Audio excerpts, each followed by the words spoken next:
Isn't that weird? Outside. Luminous from outside, I don't know.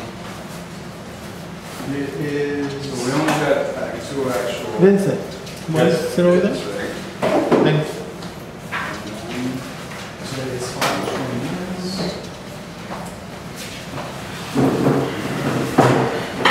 Right here with us today.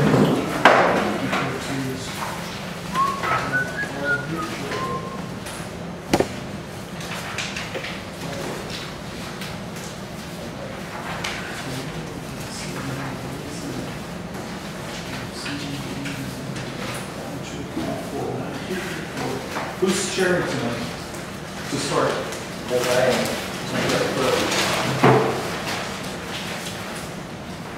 There you go. It wasn't crazy. That's gonna be like.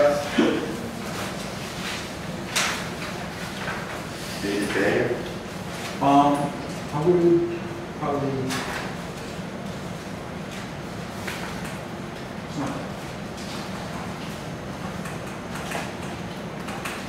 What's it? Why not? Pardon? Why not? Ready? We're okay. All right. It's what we got, 8:09. Call the meeting to order. We do a roll call. Robert Morales. Yep. Ortiz, present. Vincent Mendy. Paul Vitro.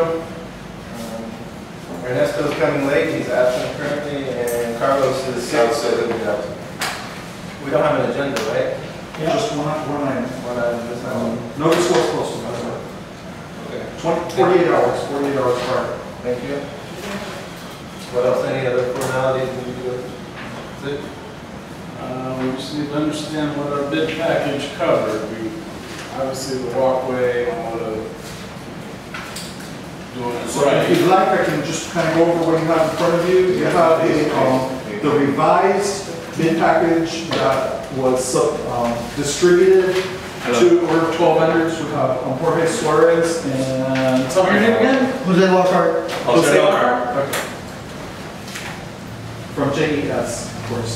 Then you also have with you the JES bid that was submitted and the M&M bid that was submitted. And then you have the references that JES submitted a list and the list of references submitted by M&M, which is also DEA All County. And then our staff has been contacting the references, and they have made notes on their findings.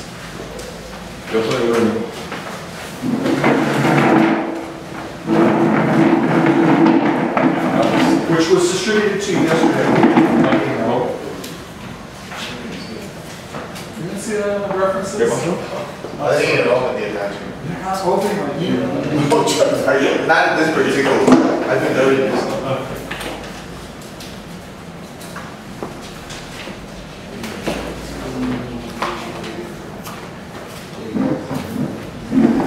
Did anything come up in the reference check that was concerning?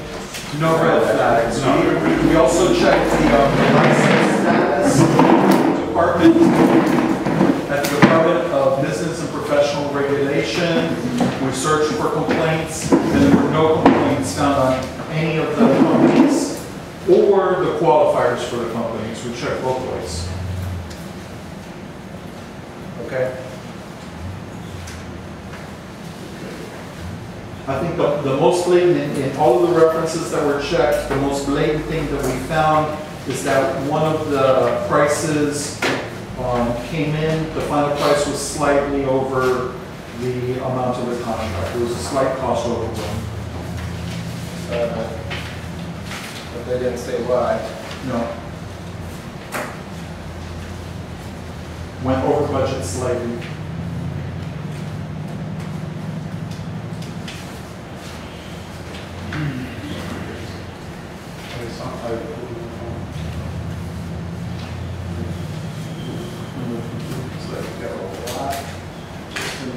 Corner here, 50,000. That's the short, the corner of the Rip wrap, retaining wall, yes. I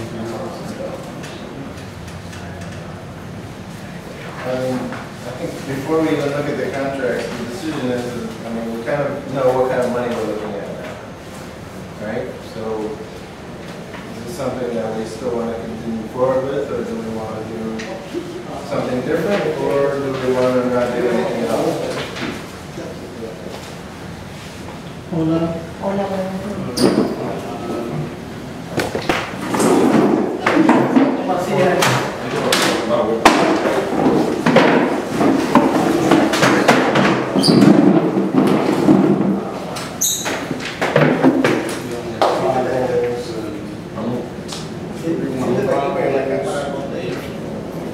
Taking care of all these plastic speed bumps.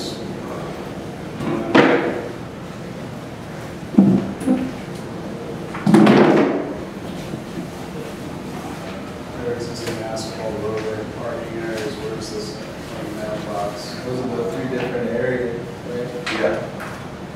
Those are the ones you. One by my house, 83rd.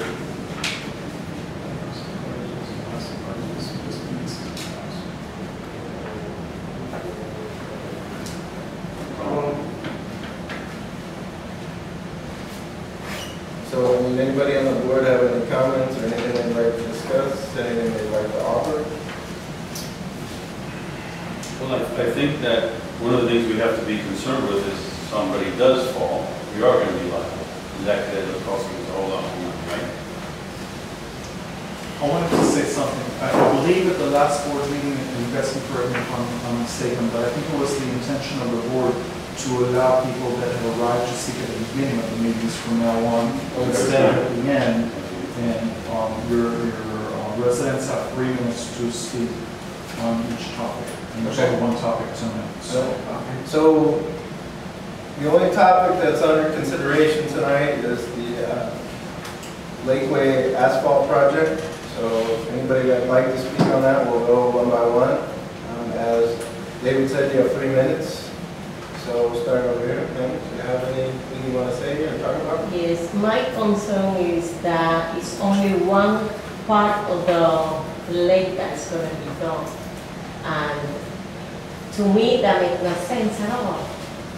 Pay $132,000 to do, I don't know which, I mean what the perimeter is, but it makes no sense. Because if you walk through the whole lake, it's almost the whole lake that needs to be repaired. So why you gonna spend that much money on doing just one part? As a matter of fact, they say that they don't, I mean, it's not gonna be a guarantee for 5 years. So if you only do one part, mainly that other part that is not done is going to ruin the other one. Probably. So I believe that you should get in consensus with the other association and do it together. Unless they do it, we shouldn't spend that money on that. And besides, we don't have that much money to spend. Unless we want to repair it and spend less money, but to me, it makes no sense. Okay, thank you. Can you just tell me your name, please? Maritza. Maritza Goris. Garvis. Okay.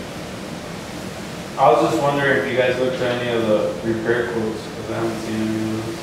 I think that would be a better option in our situation. Considering they're not going to do their half, and if we could do a repair quote and get our streets and our thing done for the same amount, just repairing stuff for now at least. And that'll solve the liability issue and the in and out issues of potholes and stuff everywhere. I think it's a better option in my eyes, at least. I agree with them. Tell me your name, please. Alex Grillo. Rio? Grillo.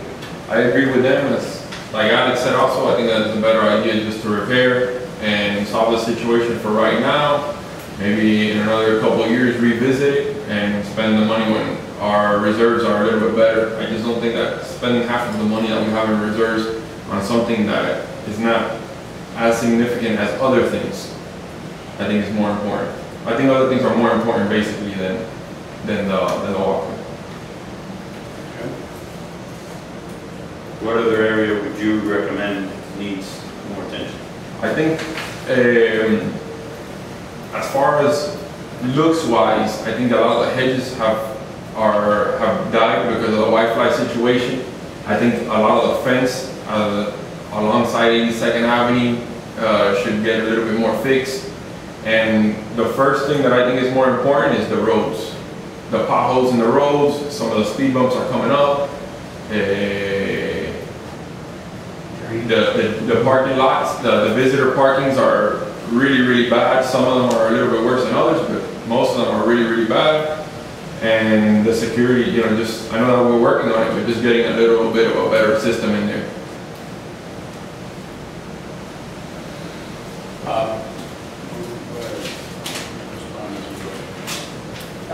Yo por favor, Ramón, sí, yo vivo aquí desde el año 98.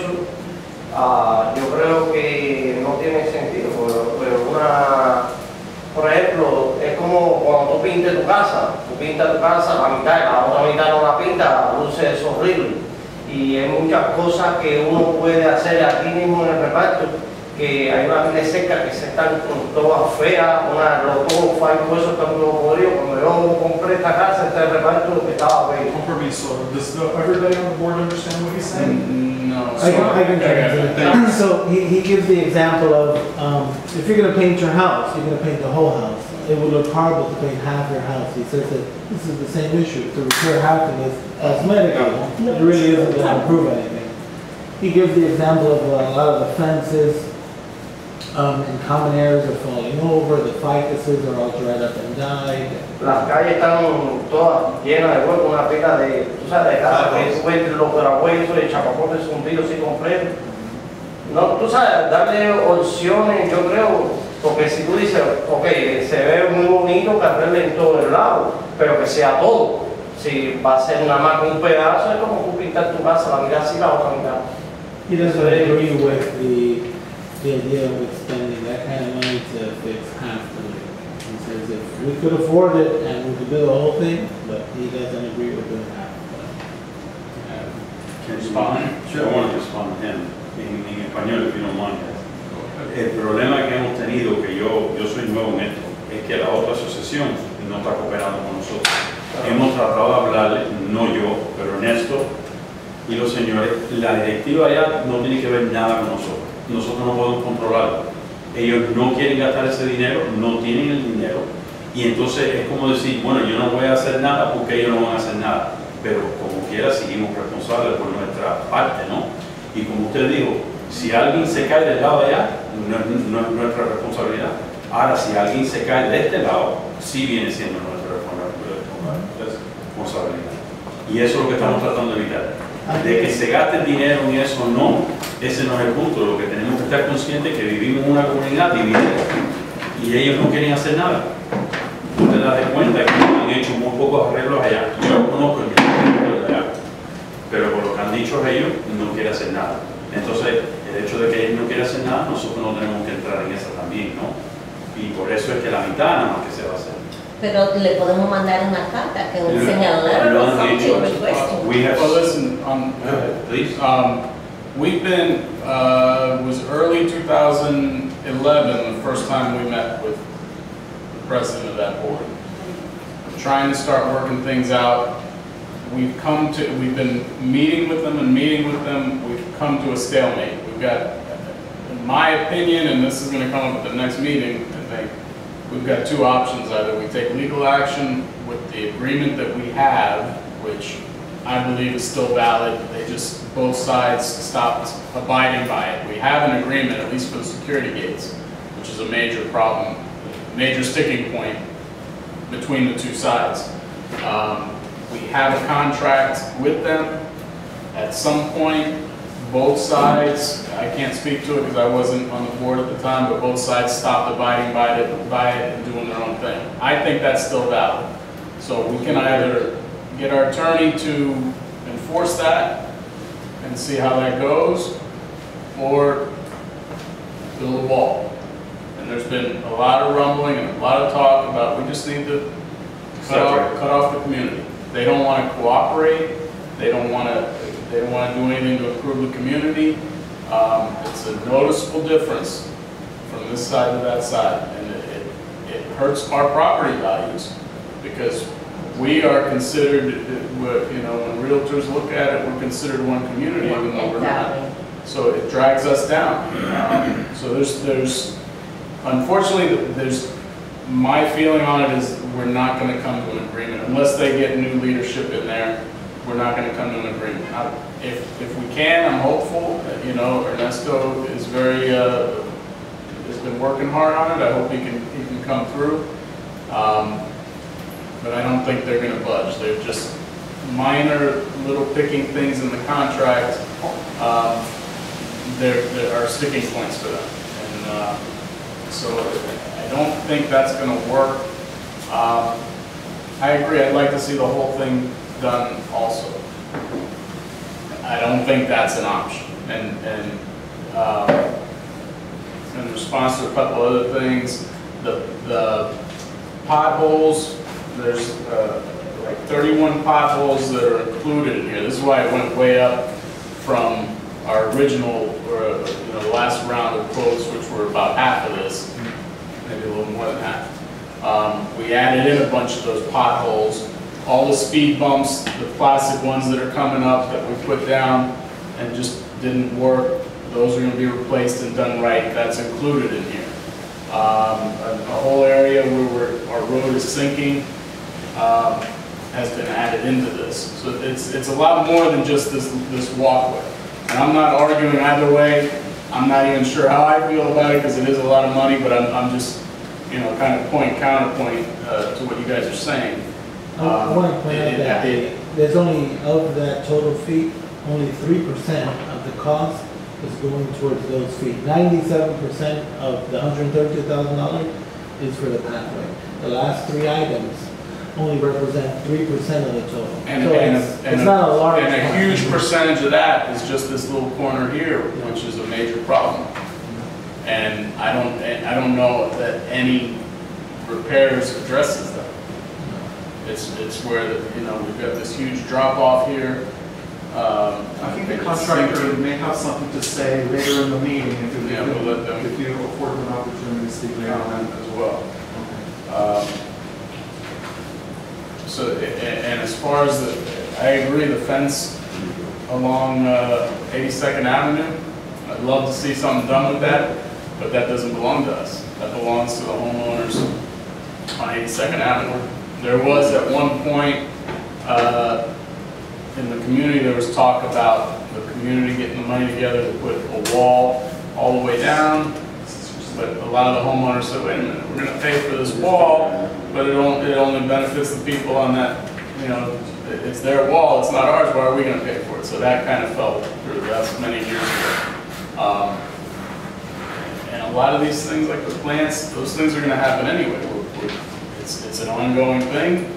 The landscaping's gotten a lot better. We're running into a few things now with the insects and everything, but that's not going to stop. Again, I don't know how I feel on it either, but I'm just just in response to the comments that I heard. But you want to let the rest of the people have an opportunity to speak. Do you have any comments? As far as the Before we give you an opportunity to speak, let's ask the chair if you would like to give the people that have not had an opportunity to speak to do so. Yeah, so what we're doing right now is anybody that comes in, or anybody who's a homeowner has 3 minutes to talk about only the Lakeway project. So, sir, if you have something to say? Well, I missed the beginning, so are we looking at 3 different bids, 3 different prices right now? Two bids. Excuse me, if you could tell me your name, please. Alex Saa, S-A-A. Thanks. And we put it out to, how many companies did we put it out to? It was over 12 companies. And these, only 2 actually did. Can I s- talk about the You bids? have this one here. There's a couple, there's 2 different. Just say something. You want to sit down? I wanted to, so I agree with what the residents have been commenting. And just to summarize how I feel about this, is that I agree with this board in saying that you have to act and do something about it because of the liability that this represents, that somebody might get hurt.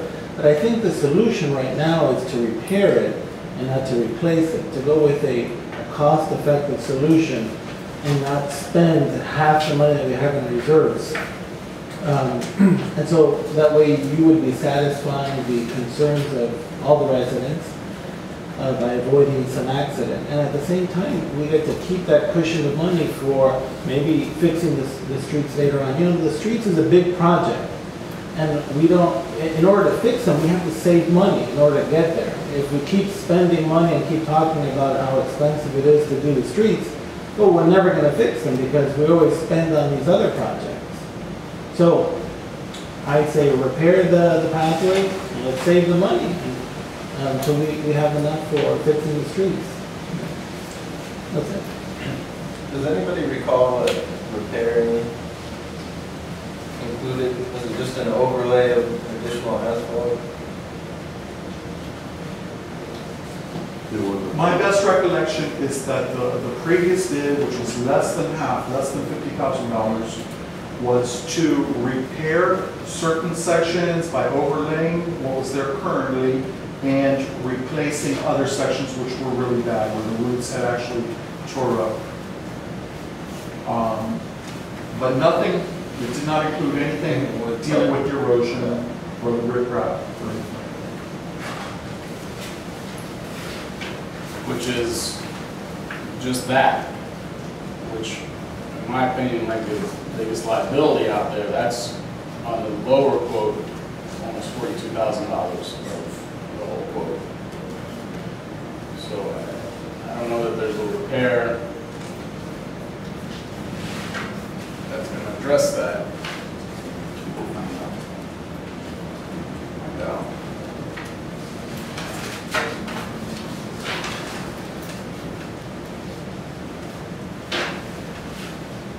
Comments, Mr. Belmont?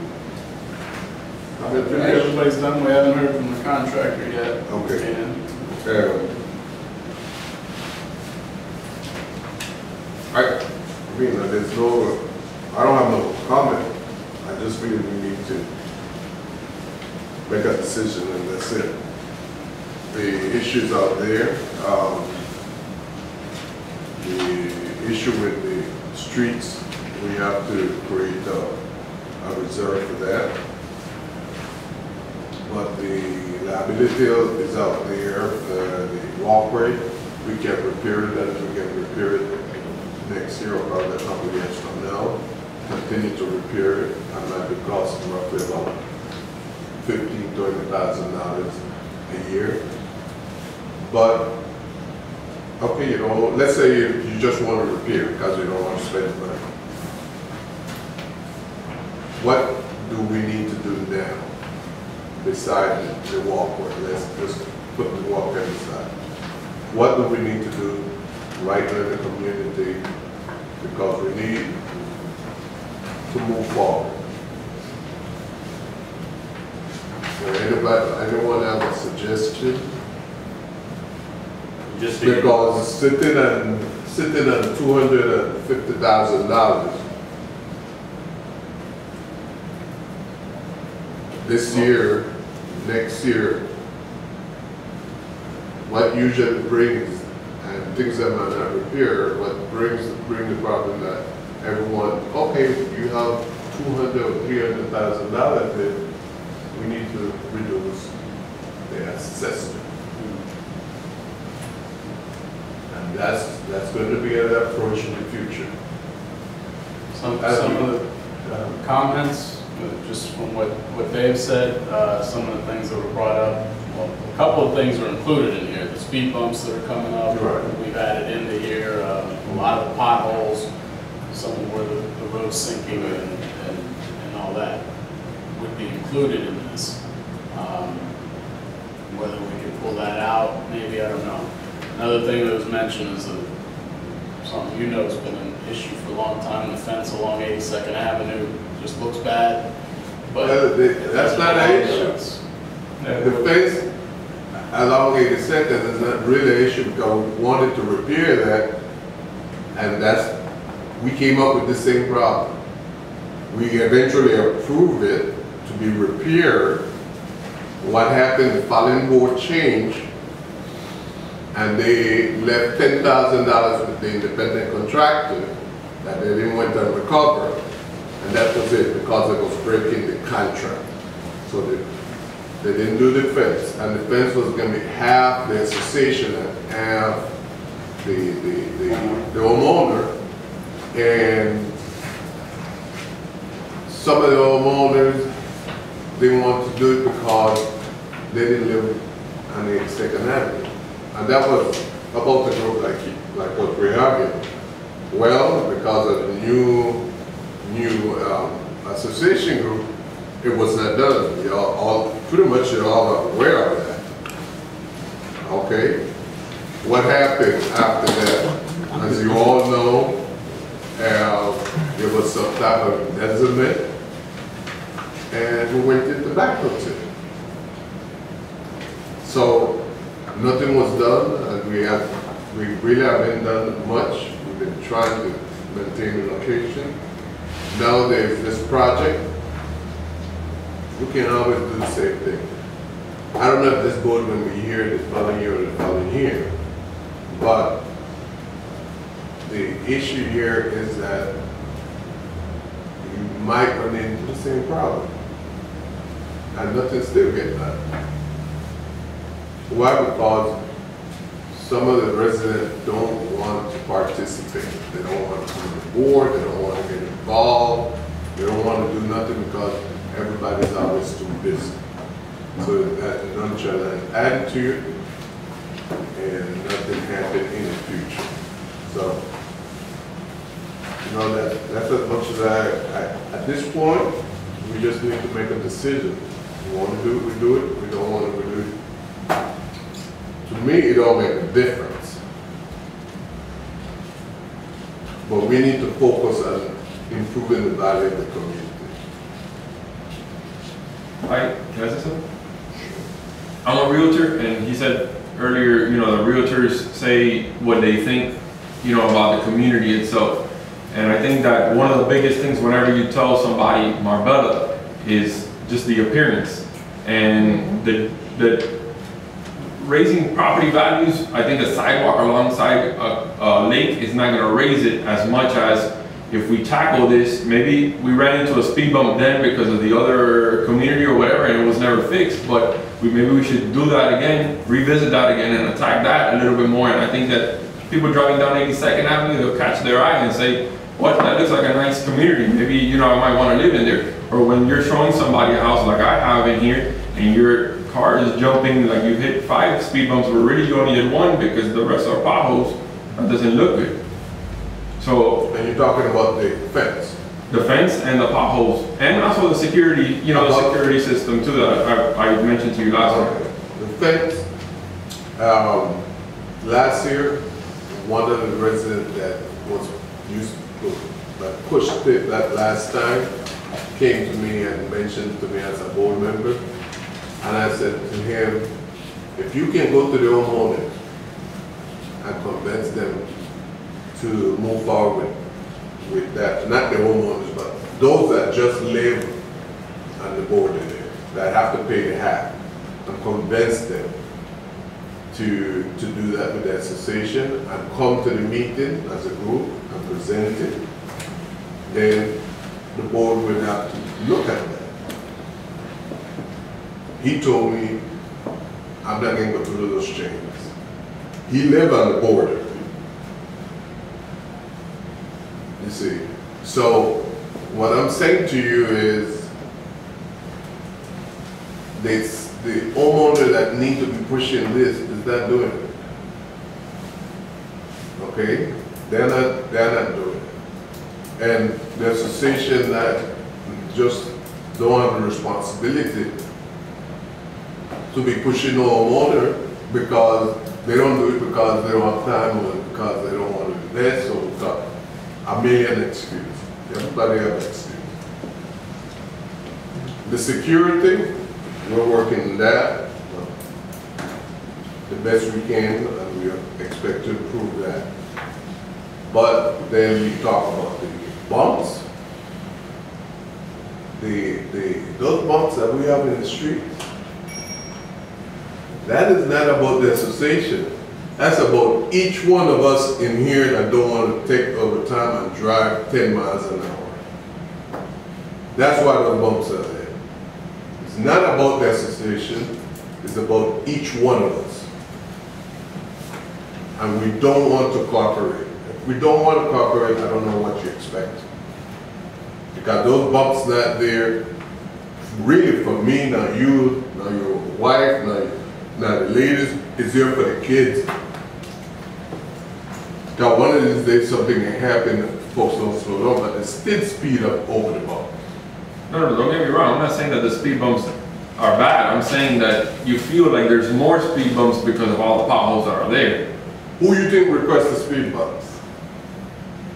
He's not focusing on the speed not bumps. bad. He's I'm focusing on not, the potholes can be fixed, and that's what we have inside it. His point, and I'm a property owner, he's a realtor in the neighborhood, but his point is that we have to probably focus on something that all the community uses, other than just the trail that's behind or around the lake. In my opinion, if I can talk, because I was just only looking at when I got here at this, at one of the proposals, which looks like it's the one that makes sense, number-wise. I think the line, what is this one? I don't know. But this is the cheaper one here. So anyway, let me ask you a question. The point of fixing around the lake is primarily to prevent. Around 50% of the lake is to prevent lawsuits because people are tripping, all the hazards that are there. Is that the main point? Is that the reason why that we're doing that? That and because we need to maintain the location.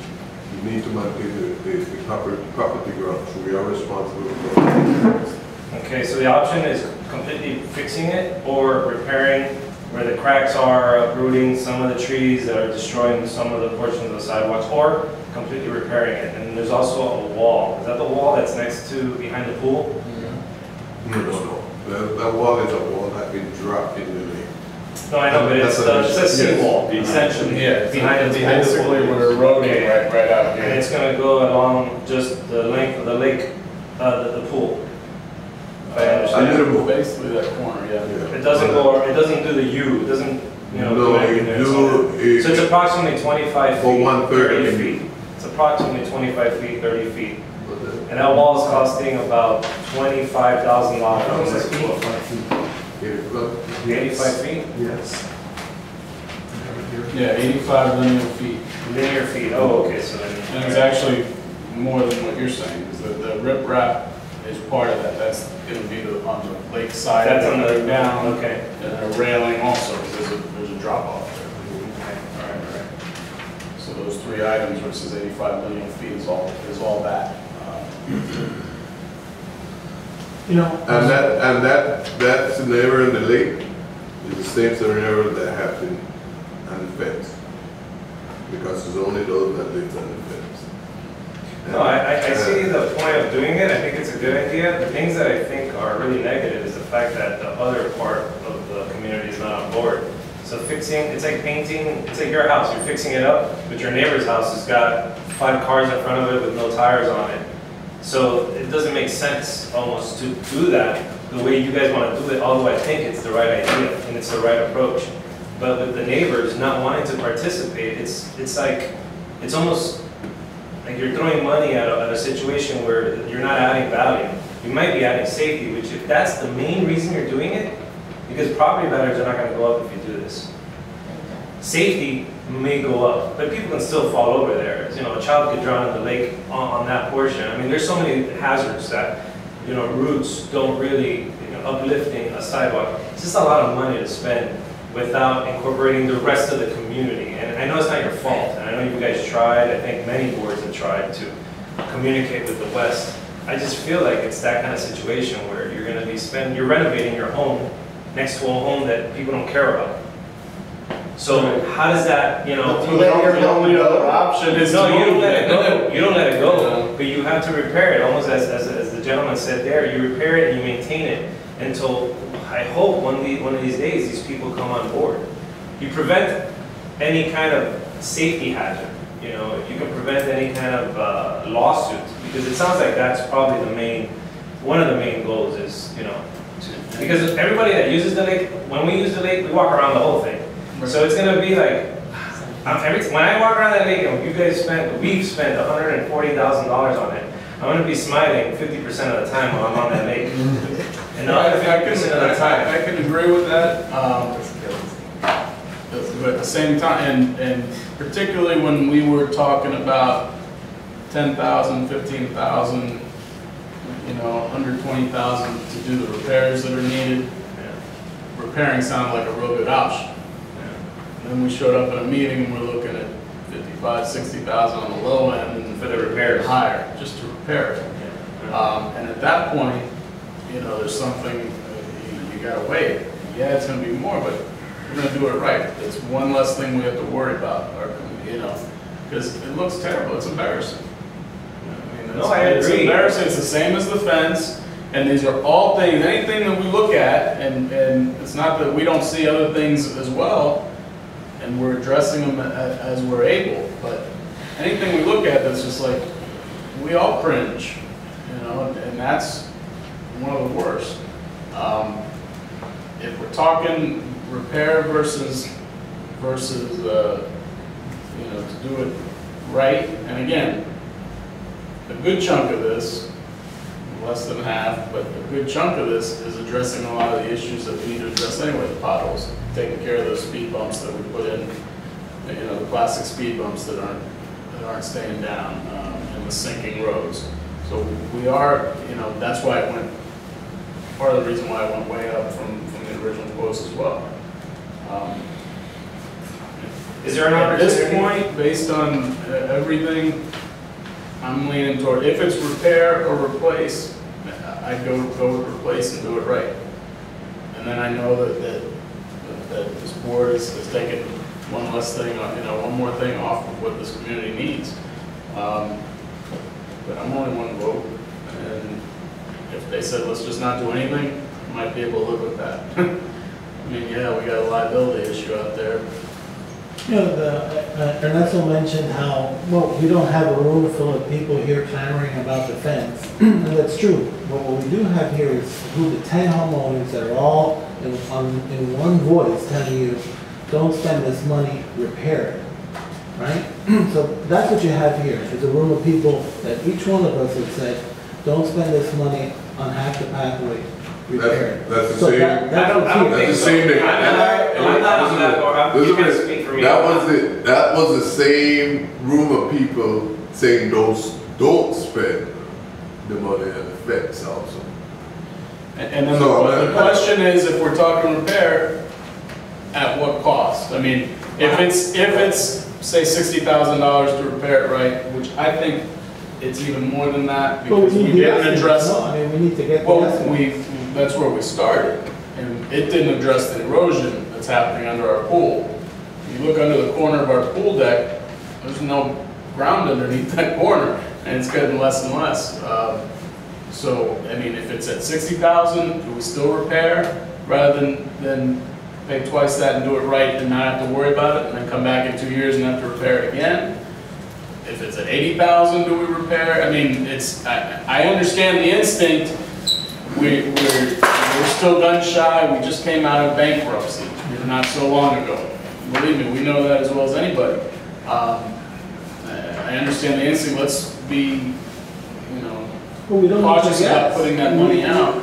We have our advantage that we can get the information. There's no need to guess. You don't need to make a decision today if you don't feel comfortable. We can get the repair information. Why the need to, well, let's just guess how much it would repair and forget it, it'll probably be too expensive. Why don't we get the information? You know, the same way we did bids for replacing it, the management team can put a group of people to come and say, well, we just want this repaired. Cut this tree, patch this crack here, and you know, there's no need to guess. You know, you don't need to put yourself in that situation, well, how much is it? Let's get the information. I'd like to suggest something. The biggest area, I think we heard with the lady and somebody else complaining about the entrances. When you come in, the fences are deteriorating, the trees are dying. We all see that more than we see the walkway around the lake. Do we agree? Yes. Every time you come into your house, you're going to see that. Exactly. How about we look at what's the biggest part that needs the repairs? The part around the lake, yes? I mean, the part around the pool. Would that be the worst part in the area that we're considering? Can we do The big tree is a big The issue. fence issue, the fence issue? the fence issue is a 50-50 issue. But here again, we're doing 50-50. No, I'm talking about. No, but hear me out. This is just an idea. We're willing to go and say, okay, we're going to repair all the lakeway, even though half of us maybe don't use it. Yet when it comes into the area that we come into our community, like right at the guard gate, you see the guard, you look to the right, the whole fence is deteriorating. I say, well, we're willing to fix the walkway, even though somebody doesn't use it, let's fix the fence. If the homeowner doesn't want to pay it, well, let's fix the whole piece. Look, they're fortunate and unfortunate, they're living at the entrance, they got to hear the cars, but we don't want to keep looking at the fence. So I agree with you that we knock on the door and say, will you be willing to pay half? But if they don't, we have to bite the bullet and fix it because But we can send the bill, excuse me. Pardon me?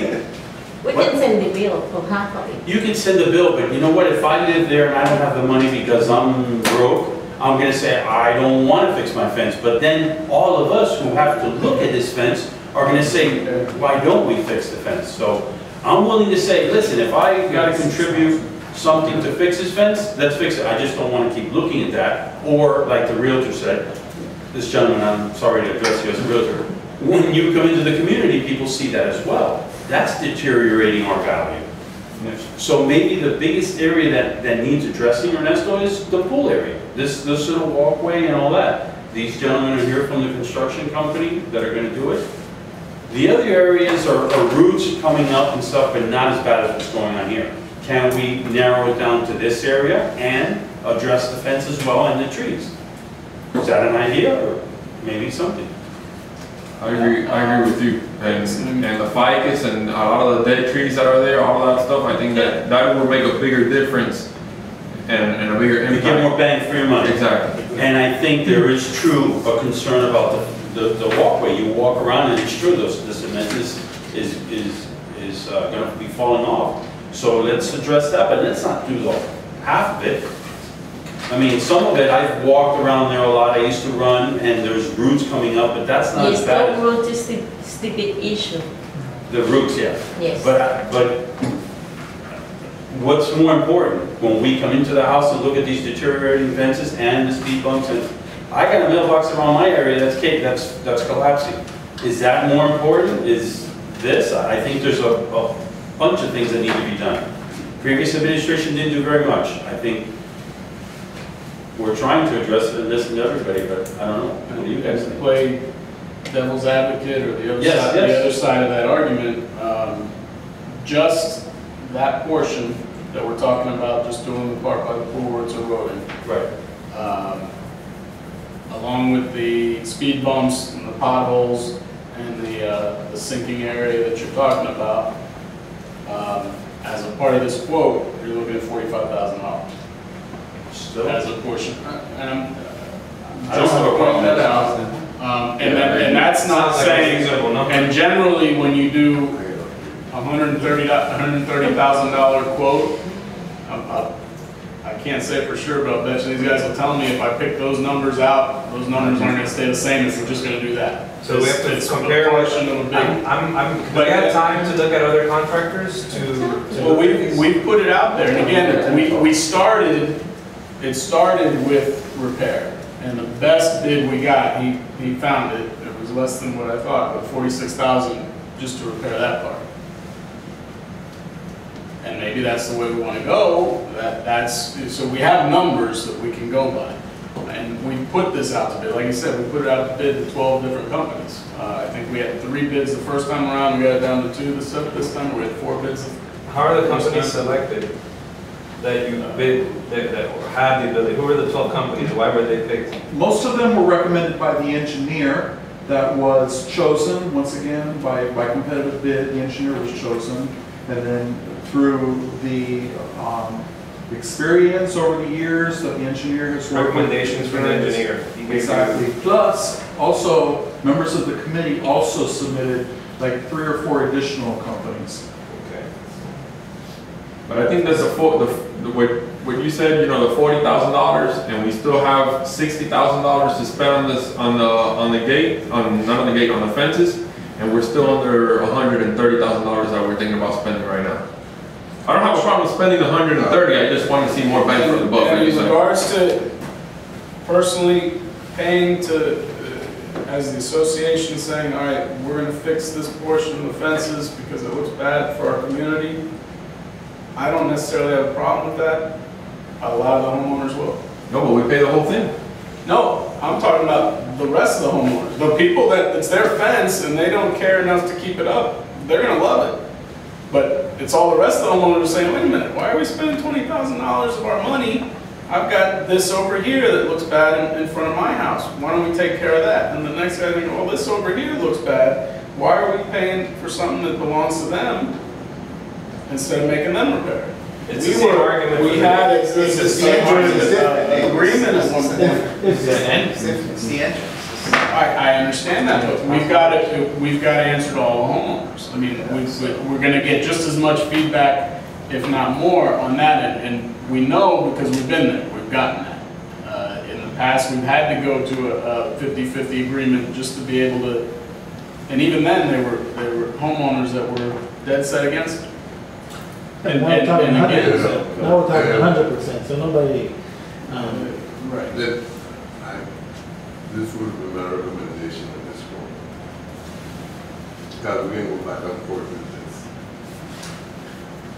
What I would recommend is that we table this 2 months, this decision. And I don't know if we can go 2 months, but we table it 2 months. And each one of you get in a committee, review the fence, review this information, and we get back together and make a decision.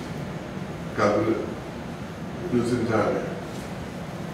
The issue with the fence and the issue, I've heard it all. But you want to do it, you all need to go into some work. Because then you confronting and listening to the same homeowners. Then you know what they're talking about or what's their position. Okay? Because that's very important. So I think we should make some committees. You should make some committees now. Get the information. Let's get the feedback. Can I say something in response to that? Mm-hmm. I think that tabling it for 2 months may be a little long because I don't want you guys to stop your momentum. You guys have been very productive and you guys have done things in the community and you guys are making progress. So I think delaying it for 2 months is probably a bad idea. Why don't you do it for 1 month? Good. And I want to be in the committee just for this thing, not for the wall, not for the wall. Because that sounds like another separate. We just, I think what Inez was saying, we just need someone to come to us with, this is what I propose as opposed to this. And these are the numbers that back it up, and this is why. Because to a certain degree, you know, I appreciate everybody that's here. We've got more here than we've had in a long time. And as I'm bouncing back and forth, and you know, I'm just throwing different ideas back at you, just to be the contrarian and to give the other side of the argument. But at a certain point, we've done quite a bit of legwork on this, and it gets to the point where we're like, okay, there's always going to be someone new coming and saying, well, why don't you do that? Okay, then 2 months down the road, then someone else, oh, we did all that, we checked on that, okay, I think this is the way we might want to go. Well, why don't you do that? We'll never get anything done, and that's kind of the burden up here, as sitting up here. We've got to make those decisions, when it comes to spending $100,000 or $50,000 or $40,000, there's always going to be opinions on where it should be spent. And there's always going to be someone, if we decide to spend that kind of money, it's not happening. And we've got to have the strength to decide that and pull the trigger or not. And you all come with opinions all the time. And we've been talking about this for a while, but nobody bring any resolution, nobody bring any numbers, nobody do nothing, nobody get any permitting. I mean, and time pass. You know, I Time think, pass. I think Bruce and I have become very active coming to the meetings. So I don't know how the meetings were in years past, but I have to congratulate these homeowners that came here today. And you know, there's no arguing. It's like, you know, it's a great environment. We're working through this issue, you know. So, you know, I think the board, you guys are responsible for making the decision, but in a way you represent what we would do if we were there. And so, you know, you have 10 homeowners here talking to you in a nice, non-argumentative way. And you just absorb that information and you make the best decision based on what you hear today, not what happened in the past. What these people here are telling you today, that's what you base your decision on. I'm pretty sure we're ready to make a decision now. But we are listening to what they're saying. We're basing it on all that, You know? plus all we're the listening legwork to that's you. been done on it. You know, But we don't want to spend all night here with this issue. We want the construction guys. This is supposed to be 15, 20 minutes. And because I think you placed the information on the web, everybody's supposed to review it. So we're supposed to come in and make a decision, or yes or no. But we are listening to what you are saying. And you're not even the 10% of the community, but we are listening because you're the one that came in to speak. The issue is that the association will have no problem that the committee used the property management to bring your information together, but we need to do something. It really don't matter to me how we go, but we need to make a decision and we'll continue to move forward. And I think that's what we are saying. We need to move forward. And it could be like, oh. This is a pretty important decision, though. I know you guys have been working on it for a long time, and I think making a hasty decision at this point, even though you worked on it extensively, and that's obvious, it's probably the wrong decision to make, I think. And I haven't participated at all, but that's just me, because I haven't participated at all. Right, and you know, hasty is I think $130,000 is a lot of money for a lot of us. I mean, it's more than salaries for 2 years. For a lot of people, it's a lot of money. And what it could be for this community, $130,000, it could be well spent or it could be misspent. And at this point, I don't know if even you think you're 100% sure that that's the right way to go. I mean, it doesn't sound like, coming in, I wasn't. Right now, I don't know how we could better spend it, to be honest with you. Considering everything that we've included in here,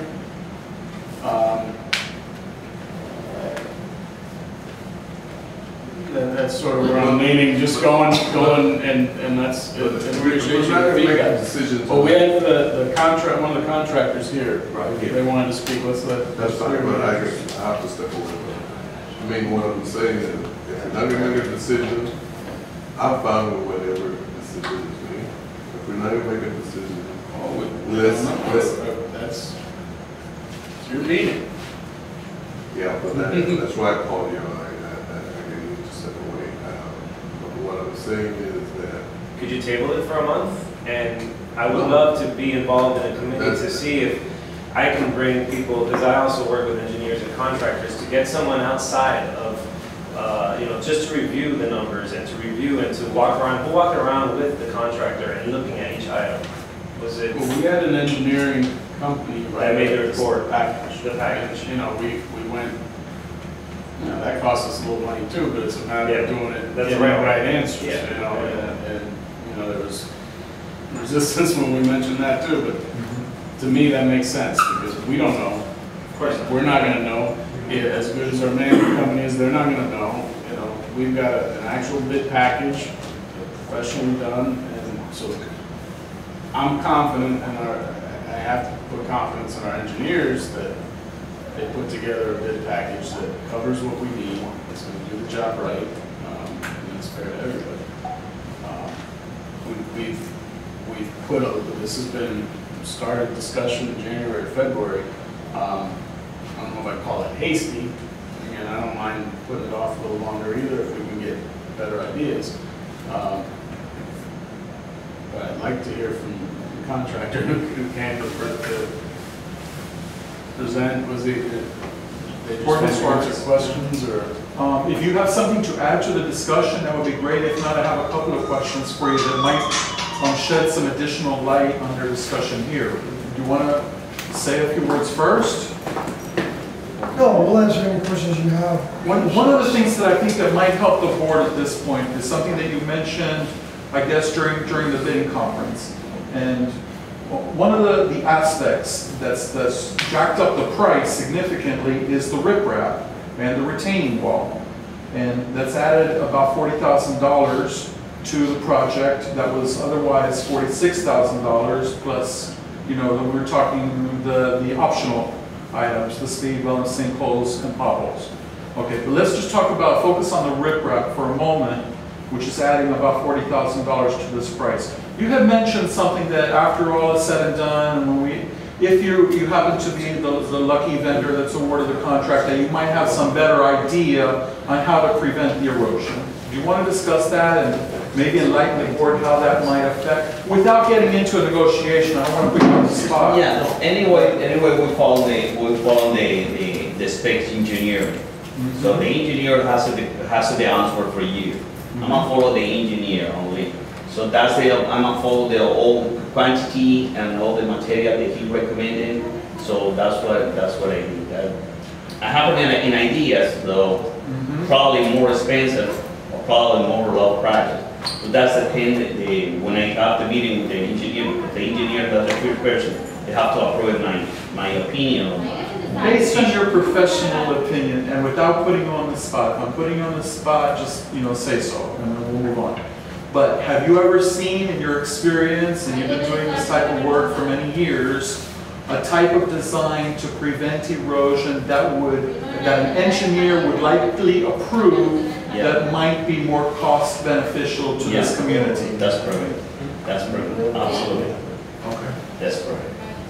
This a good idea and prevent the future damages and the swimming pool also. Because the water is continuing. If you see it, that's the only area that you have the water is like a one hand, and they make it the same, and they make it the old foundation. When I touch the swimming pool or around the swimming pool, because when you do the swimming pool, you see maximum 10-foot compactation around the swimming pool. If the water is coming, this compactation, the pool is coming with crackers inside. The pool base, you can visualize the crackers. Already in the past, I heard that you guys had major damage, major repairs to the pool years ago. Exactly. I'm more with the asphalt division, and what we work with. And basically, we give opinions, or we go by what the engineer says. That needs to be done. We realize that needs to be fixed, repaired, whatever the board decides to do, it should be addressed. Whether you feel it's something that you don't see, but it's something that's going to affect the property at one time or another. Again, we go by specifications. Working my division, sub-base, base, with density checks, whether it's required for what we're repairing or what we're doing, either roadways or walkways. And the same thing comes with this.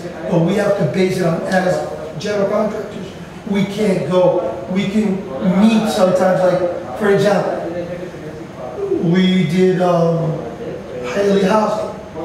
And the engineers and the architects come in there and they do beautiful drawings, but sometimes they don't know, no, they just put in a box and we're able to make changes to save a little money.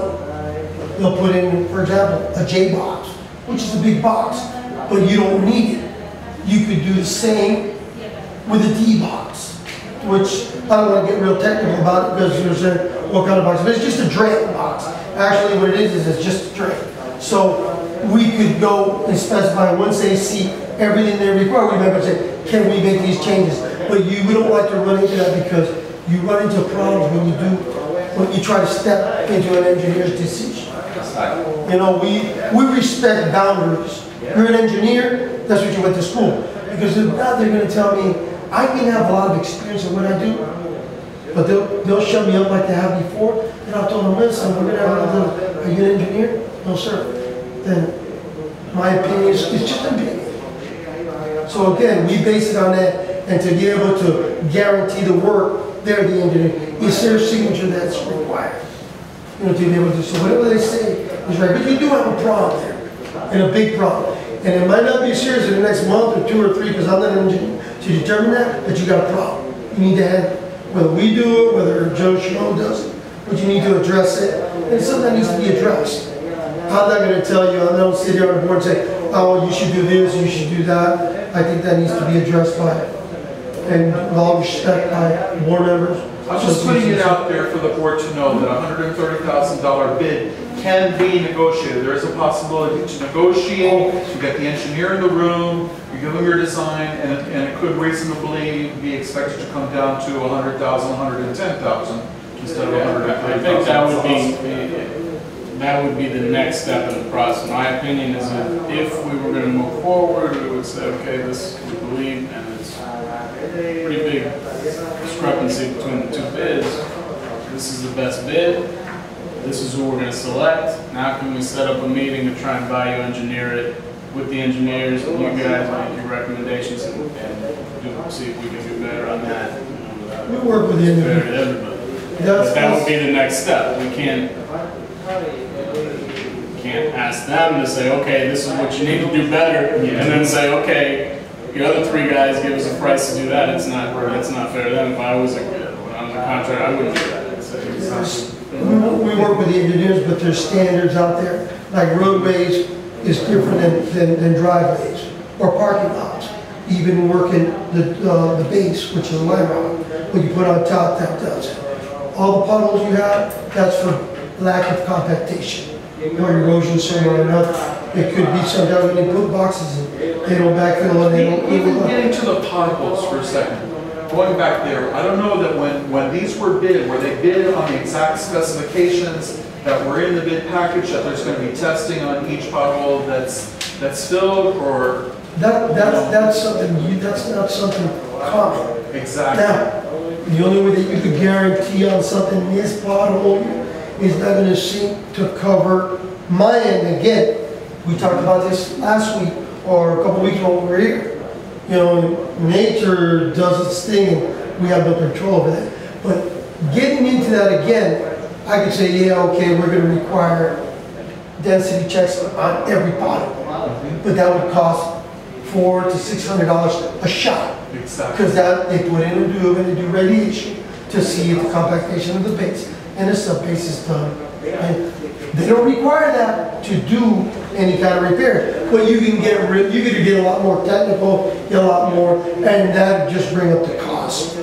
My point is that there are still some efficiencies and cost savings to be had in the bid package that was released. Going back to the previous bid package, and I believe you were one of the competitors, one of the bidders on the previous one. Yes. It was part repair, repair and replace. The 31 pole poles. No. It was before we added the potholes in, but just to do repairs out here. Yeah. You bid on that, right? Yes, we had JES. So, I believe, if I'm not mistaken, one of the themes that was coming out of that board meeting was that it was difficult to ensure a 5-year warranty on things that were repaired instead of, asphalt that was replaced. So my question to you is, if the board were to decide and start to think about going back to the repair and just replace certain sections, would you be able to provide the same length, the same type of warranty that you're providing on replacing the whole walkway? That's like putting me out there.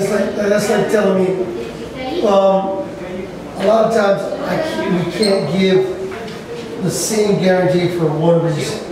We're working in an area we don't know where the damage ends or how far it goes. In other words, we handle this because it goes, we take the precautions to go. What they call for standards, 3 feet that way, 3 feet this way, or 5, we go a little extra. But we don't know what's down the line. So I can't say, yeah, I guarantee from something that happens. Again, water. The problem here is water. Water works, it's wonders. It's a drill, and it finds the easiest way to get where it's going. I don't know where it's coming from. So if I don't do the whole repair, I don't know if it's down here. I do this repair and it holds up fine. Well, once it starts coming from where it's coming and it gets back here, it's going to affect my things. That's being sincere with you. So that does affect. Yeah, you don't know where it's coming from. And that's talking about repair walkways, asphalt, or any other repair that can be done where there's water involved. You know, so. The short answer is no, you can't provide the same type of warranty on a repair job that you can on a total replacement job. And I believe that that's one of the reasons why this was redone. But if I remember from last week, you only offered, even replacing the whole thing, you only offered 1 year. You didn't feel comfortable. Exactly. So, I mean, on a repair, where you do 6 months? Yes. And we even talked about DOT, and we got into all these, and it's true. Yeah. Standard is 1 year. Okay, a workmanship, I give you a year and everything else. But, I'm going to rephrase myself, if there's a misunderstanding. Again, I can't give you 5 years and tell you, no, the roots on a tree down the road 60 feet came up and tore the asphalt, and you're going to say, Mr. Lockhart, we have another repair to do. Wait a minute. Or you have a leak from a sprinkler, and I think I addressed that. That makes a hole because of the water, affects the sub-base and base. You're going to call me back and tell me, Mr. Lockhart, we got a repair to do. I can guarantee the 5 years under certain conditions that I'm not going to be liable for things that are caused by nature, caused by homeowners in the association, or other things that are not. The asphalt's going to be there for 20 years. I'm not worried about asphalt or my subway, my sub-base or base if it's not affected by, if there's a storm, and the water starts coming down from the highest point, it's going to go. Bridges go, and I'm sure they gave a great guarantee that they would never fall, and they fall. And the bridges collapse. And people go, why they collapse? Because the water that came down affected that, and now what was supposed to hold that bridge down, it was taken all away, but the one over here, so it collapsed. So telling you something that's not going to happen, where can sit in something says it's not going to happen, I don't do that. I'm not going to go that way. What's your first name again? Jose. Jose. Can I ask you one more question? I promise I'll do the last one. You kept mentioning in the last meeting over and over again water, and water is going to seek its own level, and water is the problem. Okay. And I'm picturing the design, I've seen the design, and if you can follow me just for a moment, the design of the pavement itself has a bit of a slope to it. Okay, I believe a 1% slope. It slopes on one side down to the lake, and on the other side, it slopes down to a slope that goes up to homeowners' houses. So there's going to be like an alley there, like a gully, where water is naturally going to collect. How is that going to affect the base? It's called the swell. The swell is very bothersome to me. Usually the swell was made to absorb water at a certain rate. If you remember old driveways were like this, that now they collect water. When you remember the driveways were like this, and they collected it. What they try to do is run a swell down the middle so water would go and have a path to go. But they realized it doesn't work. Why? Because sand from the dirt, everything comes up. Yeah, water is our main concern here. So that swell is going to be made purposely, there's going to be something underneath it? Actually, the swell is made for that water to run to where it's going and absorb also with time at a certain rate. It doesn't absorb, that's saying there has to be. That's why they don't permit. They got a certain percentage of the water going to a certain, and you have to have a swell area for that reason. That shouldn't affect it. Now a storm comes in and you have excessive water, I'm not going to tell you what's going to happen. A lot of things, like nothing could happen, something could happen. You know, so to predict something like that would be just, it's hard. It's hard. Yeah. Yes. Okay.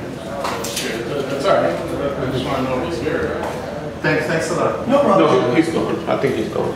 You said the article in the newsletter and then everybody give their opinion. It's been out there. We got a survey. We had a survey and. But can I ask something real quick? I have been to many of these meetings, and I know that work is necessary that we need to do out there. However, I also know that it's very expensive, and I also know that there's a lot more things that need to be done in the community. Okay, so what if we come up with a list, like a honey-do list, like my wife does all the time, everything that needs to be done, and we can put a number by each of those items, what it's going to cost to fix those items, and what our budget is, and let's put it out there to the community. And then in the end, once you get all that information, that feedback from the community, it's going to end with you to make a decision as to, okay, we're going to do A, B, C, D, F, what happened? Because that's a lot. You're going to need more than 2 months. I understand that, but at the same time, I would say, bring us the items to the list with the numbers. And that way, because there's only so much, and I think Ernesto's put more time into it than anybody, and it comes to a point where we don't, as a board, have the time to say, okay, well, maybe there's some other things, let me go get numbers on this playground, and what would this tot lot cost? I see we need to place some tot lots and things, but I don't have the time in addition to what we're already doing to say, okay, let's make sure that's on the list, and no matter how much time we spend on it, we could have a list of 30 things and have all the numbers down. Somebody said, well, what about this? Bring it to us and we'll look at it. That's what I'm saying. Bring us a proposal of what to do. So we did a survey regarding this issue, and the community was asked whether they wanted to repair, replace, do nothing, wait, and only 15% of people said replace it. Everybody else said just to repair. And the comments indicated, as everybody here said, that there are a lot of issues. And on that survey, people outlined where they wanted, or where they felt the community needed improvement. How many people responded to the survey? 30? So about 10% of the community. And that 140, that's a big number to swallow. And as I remember from So, like, I never received it. It was done online, so if you're not on our email list, then Oh, it's that's online. why. I think it was at the last meeting that Paul mentioned that, when we first started this thing, it started at $15,000, something to that effect. And he was totally on board. But then when he heard that other number that had multiplied by 5 and by 6, then he has some major hesitation about it, which is, and that's a big number to swallow, So I think we all looking at the same thing that Paul was talking about last time. And just to, and the thing is that we're talking about the lake. If we were talking about something at the front gate that 100% of the community going to benefit by it, then people will be more like to go for it. But when we're talking about the lake, then And we've heard that. We hear you. The 10 or 15,000 that we had originally thought when we came in a couple months ago doesn't do anything. Doesn't get us anywhere. Because where we got that number, I don't know. But when we looked at repairing, again, it was four or 5 times more than that. So that's not an option to us as far as the lake. No. I know. The point that I was trying to make was that when we were talking about 15, 25, the decision was easy to be made. But now that we're talking about this monster number, then it's a different story. Right. And the decision's a lot harder, but the decision eventually is going to have to be made. I would have a problem looking at everybody in the face if a year and a half from now half of our pool deck falls into the lake because we didn't address it. And That's on a that concern. point- Every time I walk by there, I'm looking and I can see 7, 8 feet up under the pool deck, you know. That's scary. Now, could that portion be done for less? Maybe. We'll entertain that option. Again, my feeling, when we're starting to get into just make repairs, 50 was the low end, and there was as high as 85 in there also. I prefer to do it right, and not have to worry about it. No matter what happens down the road, that's covered, you know. But we're not going to vote on it tonight. I think we agree we're not going to vote on it tonight. I would be prepared to, you know, give it a month. If we don't see anything our next meeting's in 3 weeks. 3 weeks from yesterday. If we don't see anything, you know, I might say let's put it up for a vote at that meeting. If we start seeing some information coming in, all right, we got some ideas, we'll maybe set another special meeting after that. That's just my thought, but I'm only one board member. I'm not even. What kind of information are you describing? Well, I mean, like I said, we need proposals or actual numbers, because we've done a lot of legwork on this, and this is what we've come up with. We can't just keep going back and say, okay, go back and do it again. You guys go back and do it again. You guys go back and do it again. At some point, we got to say, this is where we're at. I need to caution you at this point. Okay, if you're going to have sealed bids and vendors responding, now the bids are public, they've been opened, and now we're going to go back to contractors and ask them to submit proposals. There seems to be something flawed in that process. Well, my thought on getting other options is not to do this, to do this. Do the repair. You know, You see where I'm going with Well, that? yeah, I think that's a pretty valid point, because if we ask homeowners to bring us proposals, they're gonna bring us, well, we need to repair this and do this, but we need some numbers behind that. We gotta understand also, as homeowners, that if we can't go and say, hey, listen, XYZ asphalt, this is what we got bid, what do you No, but recommend? we could use the engineers, what we paid for as a community. They gave you the list of the items that need to be fixed. That's what you can give as a homeowner to people that we know and say, hey, listen, give me a bid on this. And they won't see. I think what they. Well, but this is public information on our website. This is all out there. And I can see where that's a problem. If I'm JES and someone, okay, JES and they can do it for 130, I'll do it for 110. And then I'll give you another 5% discount, and hey, I'm in. That's a problem as well. If we're, I don't think I didn't think about it to that level, but I don't think we should entertain. Again, since we put it out to so many companies, bids on this work. I see a couple of options that you do have. I think that if you're considering, if you want, you know, wait 30 days and you get more input from your homeowners, that's a wonderful thing also. But if you want to go ahead and at that point decide that you want to do a full replacement, entertain yourselves a motion to negotiate at a certain level, it doesn't necessarily even have to be the level of the bid. You just say, okay, we're going to authorize, make a motion, authorize your president or committee to negotiate up to $100,000 with the successful vendor. And see what you can get, bring that back to the board for final approval, or just give them the authority to negotiate a $100,000 contract. Or if you decide to do the repair and replacement option, the same thing, do it like that. That would be just enough. Would we satisfy the whole problem, the conundrum, I guess what it is, that now we're at the mercy of these, contractors that now have their bid as public information, is that you just vote no at this point and rebid this project? As a repair. As a repair. That's what I think. Because now it feels like it's, what are we gonna bring? It's already been bid as a repair.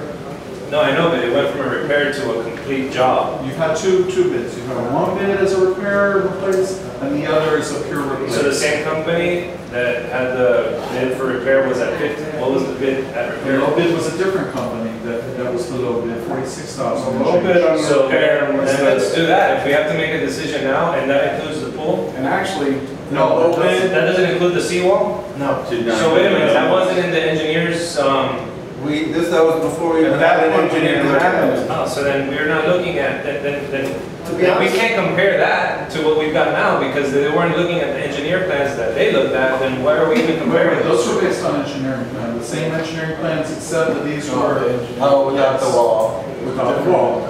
without the retaining wall.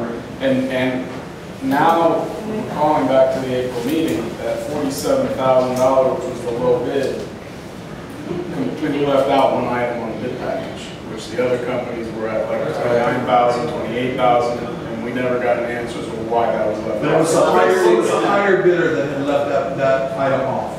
It wasn't them? It wasn't them? No.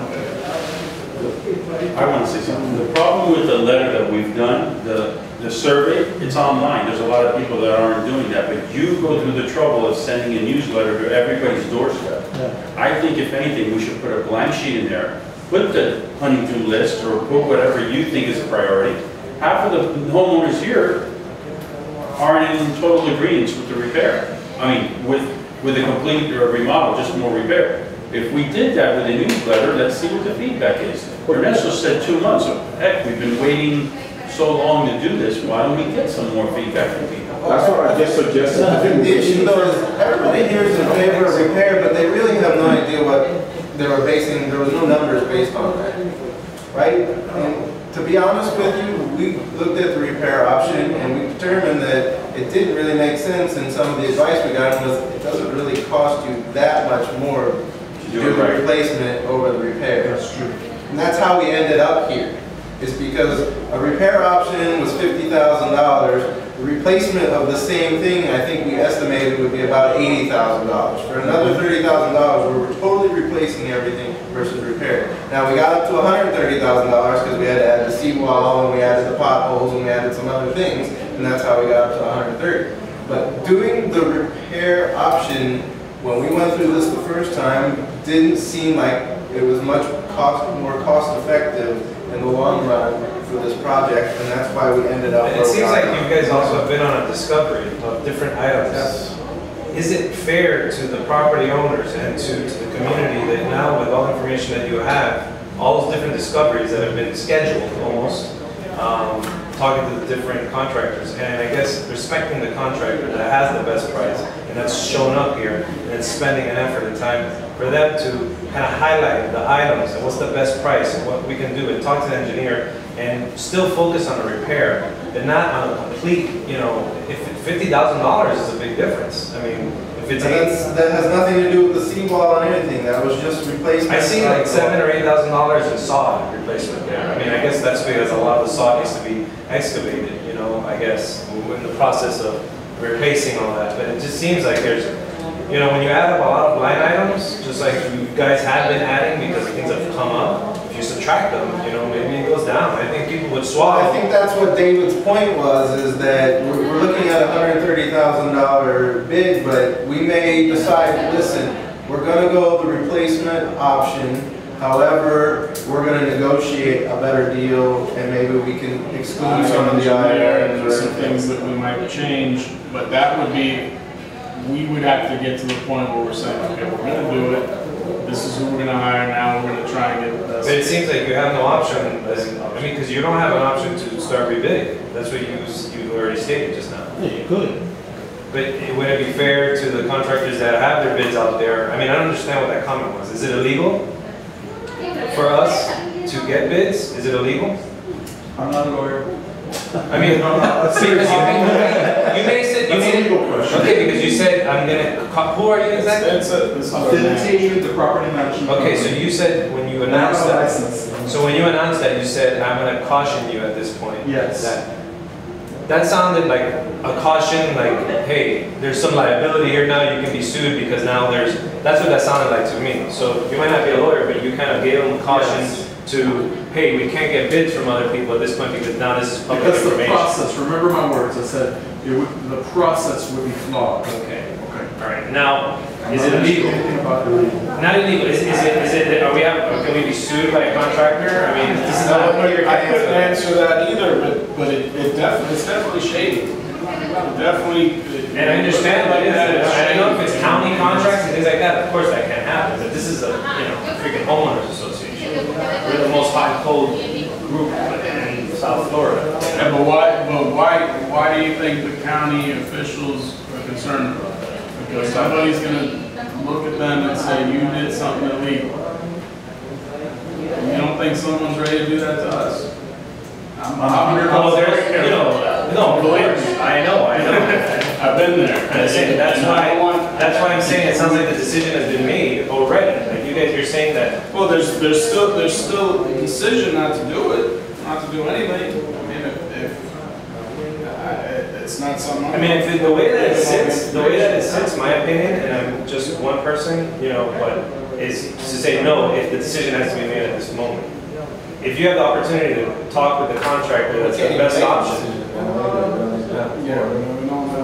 So it's not gonna happen. And you know what I'm saying is, My preference would be to make a decision at the next meeting, one way or another. And at that point, and again, if we were to say, we're going to proceed with doing this work, this is who we're going to use, they gave us, they gave us the best price, they look like. Between today and then, can we work with that contractor that you feel is the best option and try to fine tune this contract?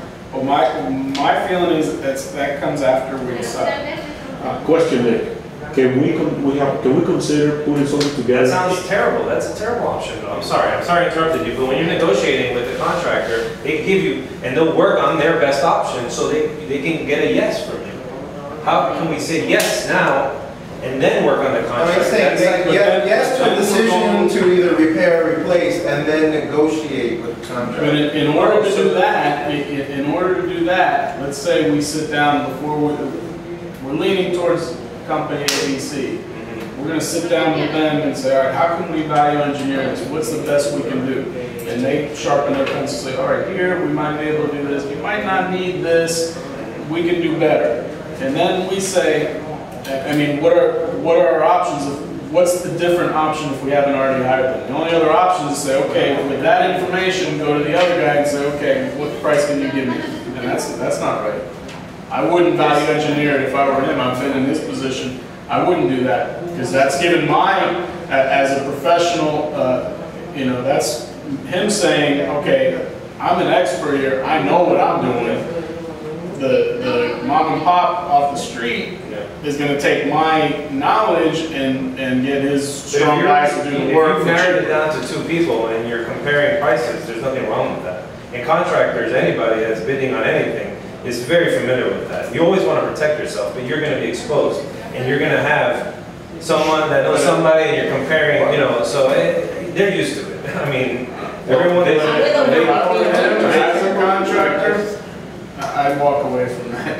That's his decision, but if he wants to make 80,000 or 90,000 or 100,000, or have a job, maybe. I'm a salesperson, and I'm out there, and I've run into those kind of people that do those kind of things. And that's not fair. That's not right. That's shady. I know you just said that you see it all the time, but it's not ethical and it's just not right. Okay? It's not right for the contractor to give you the best price possible and you say yes to that? That's not right. That's what I'm saying. We use the bidding. That's what I'm saying. I can understand if you pick one of the bids, the one that you think to go with, right? Yeah. And then you want to negotiate a little further with that company. But knowing that if you don't negotiate enough, you can say no. Hold on a second, but that's fine. But then you're not going to use their information to use that to your advantage with somebody else that didn't participate in the process at all. That's not fair. That's shady. That's not go right with at the all. guy that went with the best, whoever you guys feel the most comfortable with, and I guess say yes, but yes, depending on if you can give me the best possible deal here. And if not, we don't do the project. Can I ask a question, because I If not, then we don't do the project. Again, we would, at that point, I mean, there's a couple of steps that need to be taken. The board needs to vote, all right, we're gonna do this. Board voted to proceed with hiring this company. Then we can sit down and value engineer, and then we would sign a contract with them when we have a number. I mean, if they come back and say, okay, now that you've hired me, I'm not budgeting. As a contractor, and that's basically, but what happens is the following.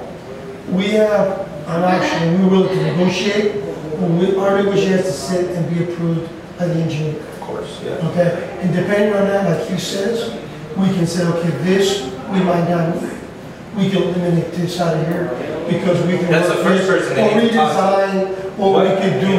Then it's work, but we work it out with the engineer, and we say, listen, this cost efficiency is going to get the same out of it, and we can do this, might bring you down 10,000, 5,000, whatever the number might be, and we work that. But yeah, what he's saying is true, and I don't mean to be disrespectful.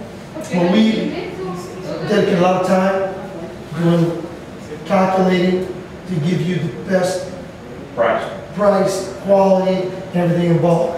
And when there's a bid, we don't dodge each other. We come in and everybody gives their bid. When you open that up, and then you try to say, like, negotiate with you, that puts us like, what am I doing here? You know, everything like that, what am I doing here if it's not, you know, the way, there's a procedure to run, like he was telling. So and also, too, the next time around, you're not going to be taken seriously. But anyway, let me ask you my question, because I don't have to.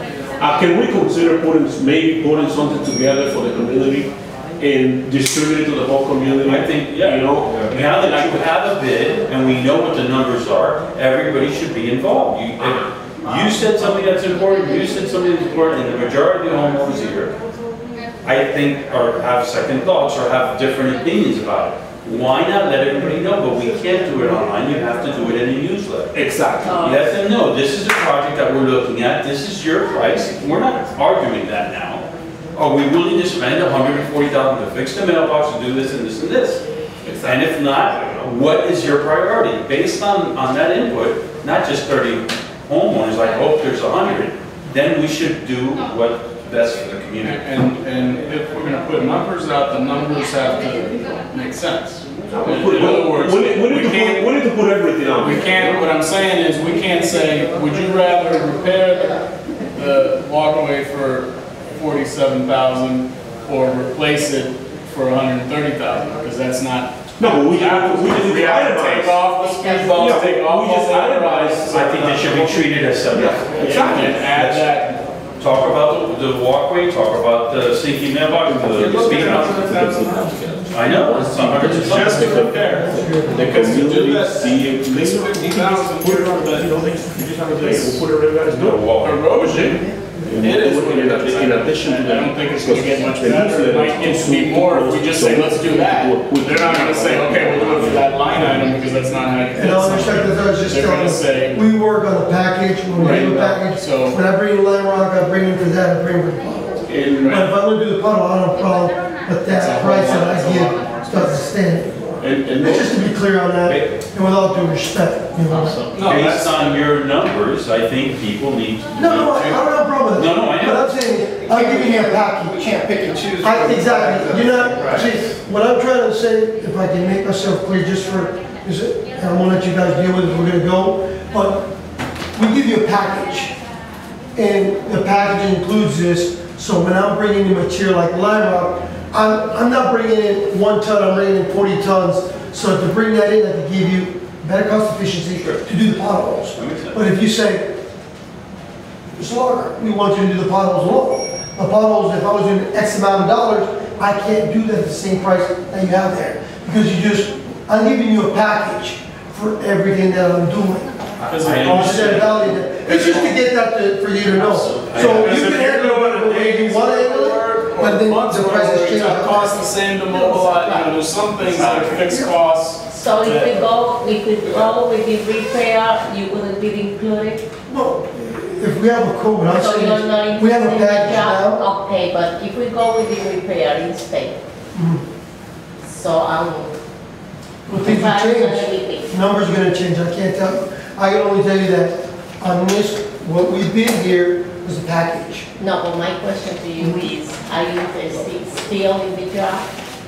If I do what now? Are you interested if we were to do a If that's what you want, and if we follow the criteria of an engineer, we don't have a problem doing repair, doing it complete, doing it partial.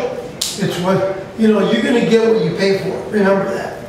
You know, don't expect to get something like something new for repair. And that's what people sometimes, they say, oh, we want to repair it.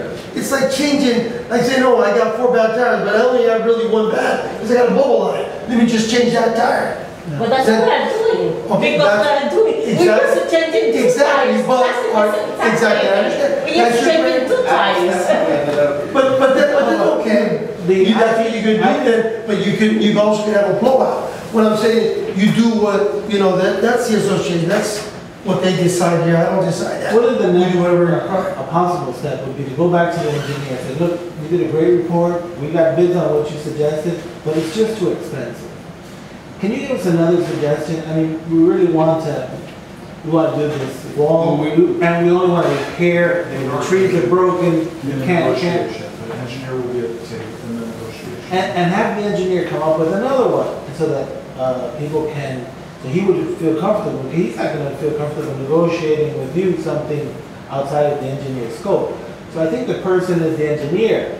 To tell us, hey, look, when that process begins, the engineer's at the table with us. Because the engineer, if they say, hey, listen, if we take this off, we can save you $10,000. The engineer says, whoa, whoa, whoa, you need that because this is going to fall in the water if you don't do that. Okay, well, we won't take that off. Or if the engineer says, okay, that's just cosmetic, then it becomes our thing. All right, it's going to look a lot better if we spend the extra $2,000, $8,000, whatever it is. But it's a different we bid. save it. So, I mean, that would be part of the process, but that's down the road. That's another step. I think to the point, I don't have a problem getting more information. I'd be concerned about saying to somebody new, here, these are the numbers we already have. Can you bid this also? And I don't have a problem getting the homeowners' opinions again. As you guys know better than anybody, we listen, and we've been guided quite a bit by the homeowners, but in the end, the decision falls on us. And if I get 50 homeowners respond and 49 of them say, don't do anything, save the money, we can't afford it, because that's some of the comments. We can't afford to do anything, so don't do anything. I'm going to say, I disagree with those 49 homeowners. I'm going to go you know. You pretty much decided already, because you know that in the 2 years that you've been president, the most we've ever had here is 20 people. So to tell me that, oh, you need a majority of the residents, it's never going to happen. We pretty much. I'm not saying a majority. I'm saying I'm prepared to go against the majority of the residents if I feel that they're that wrong. I think so. I want everybody to understand that we listen but you know, we are thinking people, and we've taken on the burden of sitting on this board. And the decisions are difficult. And no matter what, if we spend money on anything, we're going to catch heat. Right or wrong, like he said, the decision, when you get over $100,000, decision gets that much more difficult. But the decision still has to be made. And somebody's going to be unhappy if we say, all right, you're right, let's not spend it. We'll spend it on flowers and do the gate and do everything else we need to do. And then that pool falls in a year and a half from now, they're going to be yelling at us. So we have to make these decisions. I'm just trying to say, and I hope I don't come off as disrespectful, because I appreciate the input. It's something we strive for, and Alex and Felix have been incredible about getting the word out and trying to bring more people in here. But I don't want anyone to think that, oh, they just listen, and then they just vote however they want anyway. That's not the way it is. As much as we listen, in the end, at some point, we have to make tough decisions. So whatever comes out. I understand you have to make a tough decision, regardless, like you said, people are not going to be happy. But if we, with a newsletter, we send it out, and we have a list of items, like he said, you know, fix the guard gate, fix the fences, fix the hedges that have all been eaten by the whiteflies. And then we gather all those votes and we say, okay, this is what the majority of the people feel is what we should, and I'm sorry, the sidewalk also should be included in there. This is what the majority of the people feel that we should spend this money on, and then we start getting quotes on that, and we spend that money on that first, and eventually we'll get to the sidewalk. But it's just, if I have, I'm not gonna spend half of my money on something that's not gonna make that big of an impact. This is how I feel. Like I said, I'm a realtor. I'm not gonna have a client come in and driving through 30 potholes to show them a house, and then, oh, I know that I drove through 30 potholes and the guard gate just let me in without even checking or anything, but come and look at this nice sidewalk that we have here. But remember, the potholes are in here. It jumped up by a lot because we added the potholes and we added some other things that were concerns. We want to take care of the potholes as well. The potholes are 3%. The plants with the white flies, I mean, how much of what money are we going to spend on that? And then next year we got the same problem. I'd also consider how long is this investment going to last us? Because the landscaping is a constant thing. Our landscape company is supposed to be dealing with that. We're already paying for that. We have to stay on top of them and make sure that's done. So that's something we already paid for. The gate, if it was a choice between the gate and this, I wouldn't even, we would have dumped this a long time ago. The gate, as soon as we can come to a situation where we can do it, and the issue has been our negotiations with the other side, and it's going to make sense, I'm ready to pull the trigger, no matter what. The gate is way more priority than anything else, because our security is a problem. But we could spend $100,000 on a brand new, wall it all in, and beautiful gates and everything, and nobody gets in unless they belong here. It doesn't help our security if we don't resolve our issue on this side. So that's why the gate hasn't been done. We're aware of these other things. But we're gonna just keep getting, there's gonna be someone that wants a playground. And yeah, a new playground would be nice. Fixing the one we have over here would be nice. The fence around the playground, these repairs need to be made, and we're making those as we go too. But at some point, we've got to pull the trigger on something. All right, so just get everybody's opinion like we said with the newsletter, because not everybody's going to respond to the email.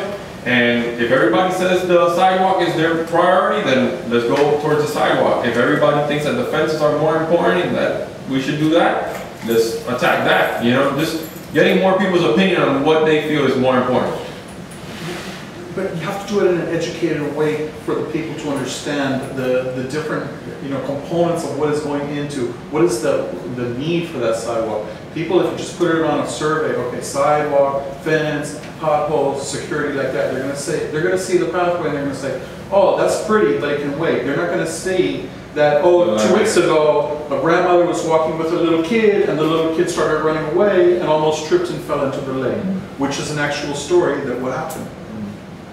There's a safety issue, and if you're going to put it in a survey, we can add that. The same thing with erosion. If you're going to put erosion on a list that it costs $40,000 as a part of this bid, I would hope that the residents would understand the reason and the need behind the erosion project, the riprap, and what is that area going to look like in 5 years if it's not done? Nick expressed himself very Gentlemen, fine. excuse myself. Thank you. I hope I answered your questions. I hope you resolved it. Yep. We're here to help make everything work out. Thank you. Thank you. Thank you very much. Okay. We had a lot of homeowners here today, and they all expressed their opinion contrary to where the board is leaning, right? I think the board is leaning. But this board has not been able to persuade the people that they have in front of them. I don't think that a survey or a newsletter is going to do any good. If you got 6 people here, and this board is telling them constantly, hey, it's a safety issue, but the people here are telling you, hey, we have other problems, and there's no communication. The board thinks that they need to make a decision for safety, and they're going to make a decision no matter what 100 people tell them that they want a nice security, they're not gonna decide, that's what I'm seeing, and if I'm wrong, you let me know. But that's what this board is telling me.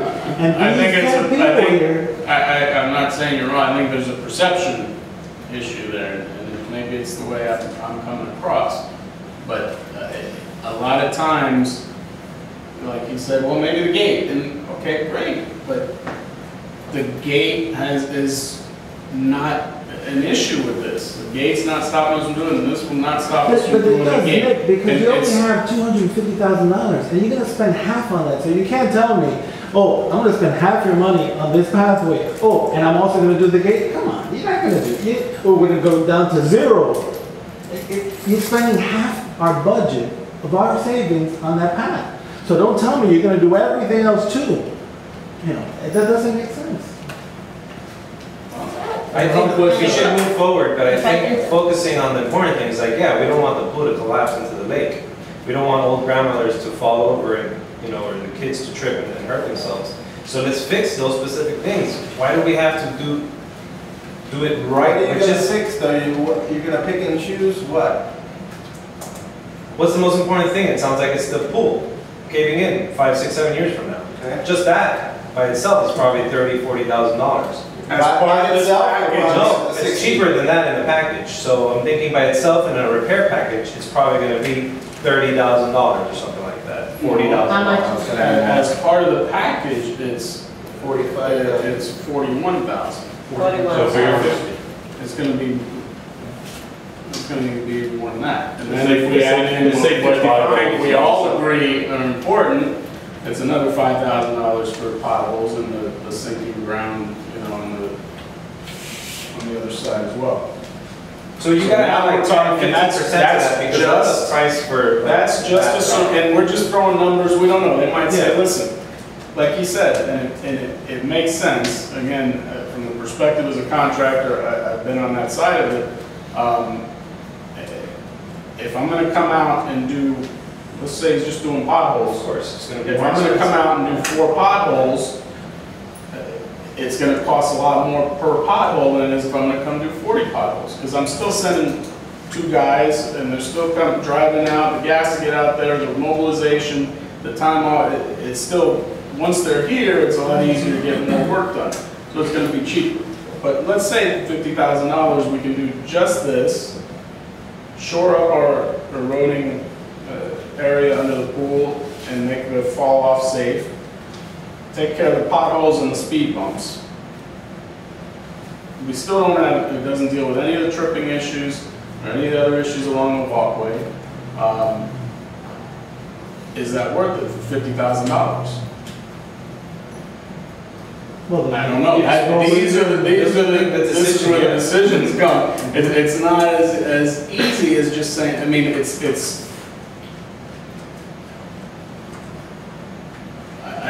again, we do not just come up here with our minds made up. If we'd come here with our minds made up, we'd have signed off on this 2 months ago, and it'd have been done. Because that's what used to happen around here. They would come, when they would have a meeting, they would come and listen to everybody yell and say, no, you're doing that wrong, and then, okay, everybody vote, boom, good night. And, you know, basically screw you guys. I don't want to be categorized in that way, and I don't think that's fair. I don't think that's what you're trying to do, but we have to look at every aspect. It's somewhat easy to sit on one side and say $100,000 is a lot of money, $50,000 is a lot of money. But if it's going to cost us $60,000 to do it half-assed, and it costs us $100,000 to do it right, this is where, all right, we have to make informed decisions. So listen, in my opinion, if that's the case, and those are just numbers I'm throwing out, we do it right. So we don't have to come back and do it in a year and a half and 2 years. But it's not as cut and dry as just saying, well, there are other things we should be doing.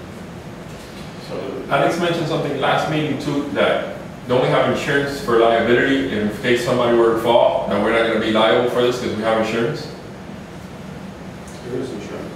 So what liability already are we taking if we just postpone that for another 2 years if we have insurance? Well, whatever our deductible is, and then our insurance goes sky high. It would be. I mean, you can get sued for anything. Right now, there was a drug deal gone wrong in a house on our property, we're getting sued for wrongful death. We can get sued for anything, but, you know, it doesn't mean there's legitimacy to it. But when that happens, especially if somebody gets hurt out there, the insurance company will say, wait a minute, what's the first thing the insurance company does? Look for reasons not to pay. They're going to look at all this, they've got video, they've got us talking about it for months on end, and us saying, well, insurance is going to cover it, so we're not going to fix it. We're not covered. So, you know, maybe trying to be prudent will hurt us at some point, I don't know, but, you know, insurance is... We're going to take the best option. The pathway is only going to be fixed on our side, right? On the Yeah. So That's the plan. it doesn't make any sense. It's just to go halfway. I know it's not all. It's on the other side, but again, it's the same thing as the gate. I mean, it's not, I mean, it's gonna be beautiful. The other it's not exactly the same thing as the gate. There's a benefit to it. It's not as nice as it would be if they would do it, but there's really no benefit if we fix the gate and they're still doing what they're doing. What I'm saying is it's gonna be beautiful on our side. Then when you step on the other, you could trip and fall on the other side. That's true. How about if they say that they float in this side? The pool issue needs to be fixed. That's You can't deal with it. We're going to put big signs also. Yeah. Cross over to the bad side, beware. It's gonna be east and west. If you step on the west, you could trip and fall. But I mean, David said it kind of in jest, but it's true. If that looks good, we would like the homeowners over there, because there's no homeowners saying anything over there right now like you guys are doing. As far as I know, I've only met one board member, and it's reminiscent of what we had here in the past, where if you look on Sunbiz, it's the president, and then the president's wife is vice president, and another person, and someone else with the same last name. And so basically, butts to fill the seats, so that the one person that's really running things the way he wants to nobody can come in and say, I want to be on the board with you because the board's full. If enough homeowners start saying, hey, wait a minute, why are they doing this? Look at how nice this looks, and we're doing, and ours looks like this. Maybe that'll make a difference. It would be a good idea to have only one association for both sides. It would be perfect, right? Yes. It'd be nice, but it's never gonna happen, right? Yeah, because that happens. The legal nightmare that would be, it would never work. We've got different bylaws. They pay less than we pay in assessments. A lot of legal issues. It'll never work. Very little. How many people are going to be talking? If that's done, people on the other side are going to be talking and saying, hey, we want that over here on our side. They're going to be hanging out on our side. Yeah, they're going to say, make sure you ride your bike over there. Now listen, I think we've gone plenty far. I would say, bring us those ideas, but we need, like Ernesto said, we need something concrete. This is why we think this is better. And even if we just say, look, we don't need to spend that money, okay, I appreciate that. But I need to know, this is what we think is better, this is a ballpark of what that's gonna cost. This is why we think it's gonna be more effective. That's the kind of input we need, because just, why don't we do that? So there's not an option, We can't be you're just- moving forward. There's like not a viable option to spending this Well, money. at least have a vote on it. No, we don't even know how, I mean, I came in tonight, I'm leaning more towards one side than I did when I came in. I was leaning towards the other side, or I wasn't sure, because the numbers are scary. But we've got to come to a vote at some point, decide and put it to bed. If we vote no, we vote no. But I think without some real solid numbers or real solid something to say. When you guys talk about negotiating with the contractor, you said the engineer and the contractor have to be present to do that negotiations to see how you can fine tune it. Could you do that just with the engineer firsthand, so you know what you're going to be, fine tuning, and then give it to the contractor to kind of do his best, option on whatever. might be a way to go. I don't know if it would be more effective or not. The engineer will know what you can and what you can't do. Right, but the engineer. Mr. Alex. As far as the